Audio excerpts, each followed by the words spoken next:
Hello friends, நீங்களும் எங்கள் சேனலில் விளம்பரம் செய்யணும்னு ஆசைப்பட்டீங்கன்னா இந்த நம்பருக்கு காண்டாக்ட் பண்ணுங்கள். இப்போ நம்ம பார்த்துட்ருக்குற இந்த ஹவுஸ் வந்து எங்கே லொக்கேட்டாக இருக்குதுன்னா ஈரோடு மாவட்டம் கைகாட்டி வலசு மெயின் சிட்டியில் இந்த அப்பார்ட்மெண்ட் வந்துட்டு சேல்க்கு அவைலபிளாக இருக்குது. இந்த இடம் பார்த்திங்கன்னா மொத்தமாக 2100 square feet land area. New apartment இது. 3 வீடு அவைலபிளாக இருக்குது.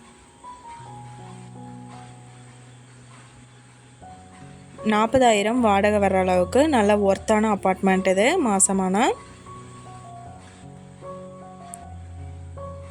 Ground floor and first floor அவைலபிளாக இருக்குது. இந்த அப்பார்ட்மெண்ட்டோட ப்ரைஸ் என்ன சொல்கிறாங்கன்னா 1,70,00,000 சொல்கிறாங்க. இந்த வீட்டை பற்றின டீட்டெயில் நான் டிஸ்கிரிப்ஷனில் ஆட் பண்ணியிருக்கேன். உங்களுக்கு ஏதாவது என்கொயரி வேணும்னா கீழே ஸ்க்ரோல் ஆகிற நம்பருக்கு காண்டாக்ட் பண்ணுங்கள். நீங்கள் சப்போஸ் இந்த சேனல் பார்த்துட்டு இந்த அப்பார்ட்மெண்ட்டுக்கு அப்ரோச் பண்ணுற மாதிரி இருந்துச்சுன்னா டாக்குமெண்ட்ஸ் எல்லாம் கிளியராக இருக்கான்னு செக் பண்ணிக்கோங்க. இந்த வீடியோ உங்களுக்கு பிடிச்சிருந்தால் லைக் பண்ணுங்கள், ஷேர் பண்ணுங்கள், சப்ஸ்கிரைப் பண்ணுங்கள், பக்கத்தில் இருக்கிற பெல் ஐக்கானை கிளிக் பண்ணுங்கள். நீங்கள் சப்போஸ் இந்த சேனல் பார்த்துட்டு இந்த வீட்டுக்கு அப்ரோச் பண்ணுற மாதிரி இருந்துச்சுன்னா டாக்குமெண்ட்ஸ் எல்லாம் கிளியராக இருக்கான்னு செக் பண்ணிக்கோங்க. Thank you viewers.